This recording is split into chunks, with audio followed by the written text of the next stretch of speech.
Hi friends, అందరికీ good evening. అలాగే మన యూట్యూబ్ ఫ్యామిలీ మెంబర్స్, ఫ్రెండ్స్ అందరికీ కూడా ముందుగా శ్రీరామనవమి శుభాకాంక్షలు అండి.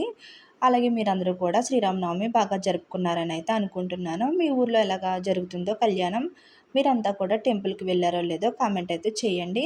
ఈరోజు వీడియో వచ్చేసి మా ఊర్లో 15 రోజుల క్రితం హనుమాన్ విగ్రహం అయితే ప్రతిష్టాపన జరిగిందండి.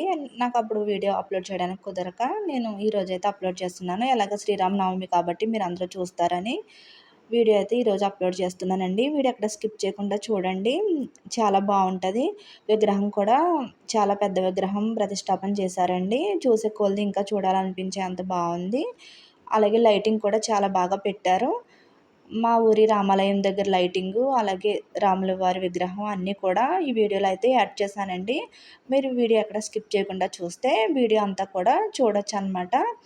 ఈ లైటింగ్ అంతా వచ్చేసి నిన్న నైట్ రామాలయం దగ్గర పెట్టిన లైటింగ్ అండి. పూల డెకరేషన్ కూడా ఉంటుంది మధ్యలో, కంపల్సరీ చూడండి. అలాగే రాముల వారి ఆశీర్వాదం మీ అందరి మీద ఉండాలని, మీరందరూ బాగోవాలని, ఆరోగ్యాలతో ఉండాలని మనస్ఫూర్తిగా అయితే కోరుకుంటున్నానండి.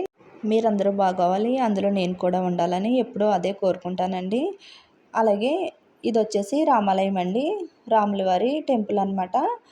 ఇక్కడంతా కూడా పూల డెకరేషన్ చాలా బాగా చేశారు. చూడండి, పూల డెకరేషను, అలాగే అరటి గెలలు, అరటి చెట్లు కూడా పెట్టి చాలా బాగా అలంకరించారనమాట. ఎంత బాగా అలంకరించారో అసలు ఎన్ని రోజులు టైం పట్టిందో కూడా తెలియదండి. అలాగే నా వీడియో కనుక నచ్చినట్టయితే లైక్ చేయండి, షేర్ చేయండి, కామెంట్ చేయండి. కొత్త వాళ్ళు ఎవరైనా నా ఛానల్ చూస్తున్నట్టయితే సబ్స్క్రైబ్ అయితే చేసుకోండి. Thank you for watching friends. కొంచెం మ్యూజిక్ యాడ్ చేస్తానండి, రాముల వారి దర్శనం కూడా చేసుకొని వీడియో అప్పుడు స్కిప్ చేయండి. Thank you for watching.